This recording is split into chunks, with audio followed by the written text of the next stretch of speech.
This is a wooden camera, Elite camera system for the Sony VENICE 2.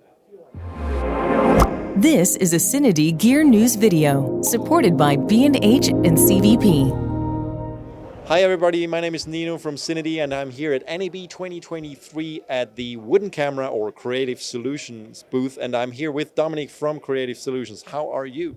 I'm doing great. It's been a good show. It's very busy here. I mean, you're not really on the show floor. You have a separate meeting room, but actually we had to move everything outside of the room because it's so busy. So yeah, it's been a good first day for you? It's been a great first day. Like I said, it's been very busy, and I've done a few of these interviews, but a lot of demos today.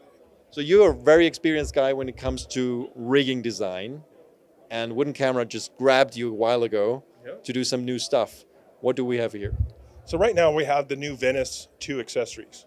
Now these accessories will work on a VENICE 1, but we're marketing straight out for the VENICE 2. Most people already have accessories for their VENICE right now.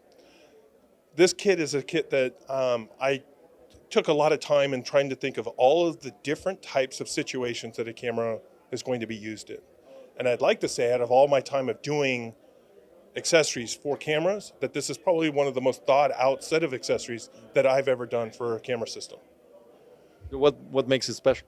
Because the camera can be used in such unique fashions, we tried to implement different features in all of the parts that bolt to it to allow for all of those features to work. For instance, like this base plate here. So the base plate is a two-piece system. So we got the basic bridge plate. We have a base plate mounted to the top. Most manufacturers are making a small block that makes that spacer to get to all the proper rod heights.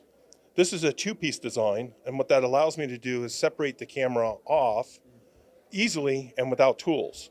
It allows me to add shoulder pads, Steadicam plates, or so on, based off of that design.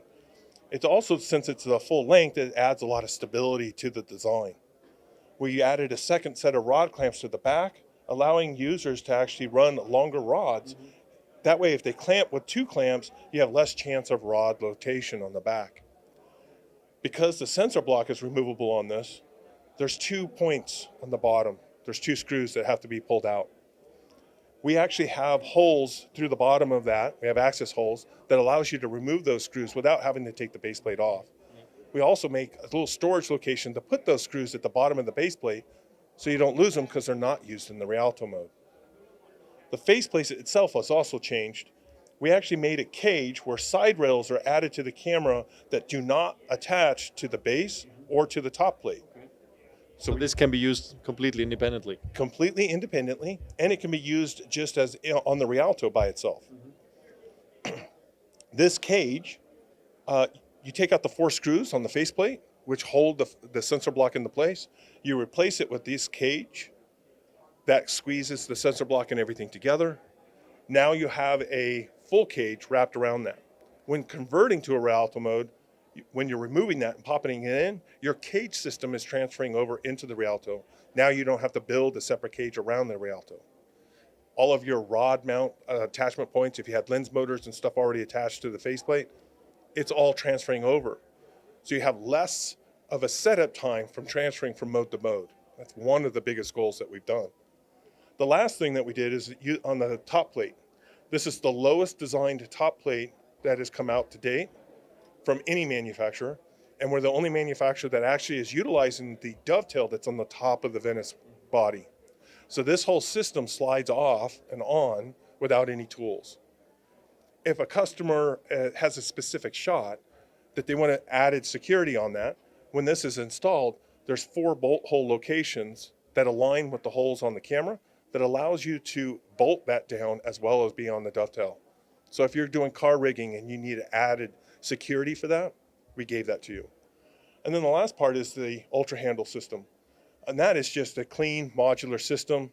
We added these, it has a 3-inch, 5-inch, 1-inch handle sections, as well as the right angle. And then we make these cool little color rings that you can put in between each section. The handles, we spent a lot of time deciding on what the right diameter was, figuring out the hole patterns, which we actually spent time working with Aeroflex, making sure that our hole patterns and their hole patterns match so that products can cross-platform. We tried to make a modularity at the fact that even if I bolt things to the front of the handles, it lines with all the other accessories, so everything works together no matter what the configuration. Very nice. I mean, I have to say that, and I said it to you before, this feels so nice. I mean, it is, you can feel that a lot of thought went into this, and the nice little touch that you have the wood at the bottom here makes it just much easier to hold.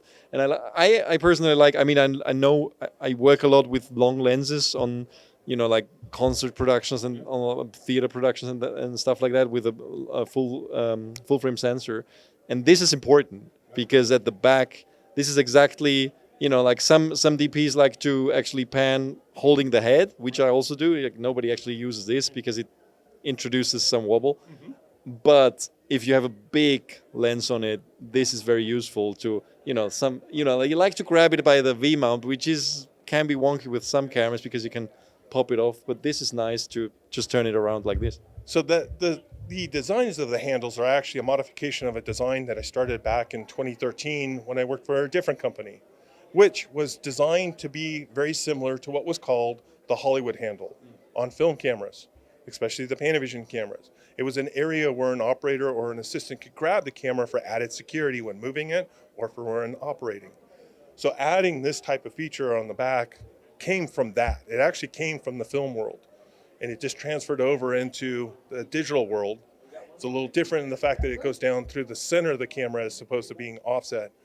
But the purpose is the exact same thing. Having a secure place to grab and pan that camera, or for a camera assistant to remove the camera from the head, it adds that to the security of that, especially when working with a longer lens. Very nice. So I'm assuming you're selling all these, or Wooden Camera is selling all these separately or as a kit? Correct. And what's pricing availability look like? Oh, you caught me really off guard right now. I can't remember the pricing right off the top of my head, but yes, we do sell all the pieces individually, and then each thing comes as a kit. So the base plate is a kit, faceplate, top plate, carry handles, or it's a ultra kit or elite kit for the entire setup. Perfect. Thank you, Dominic. Have a good rest of the show. Well, it's only just started, but when people see this, it might have been, a while. Yeah. But yeah, thanks everybody for watching. Stay tuned to CineD for a lot more from NAB 2023, and don't forget to subscribe to our YouTube channel.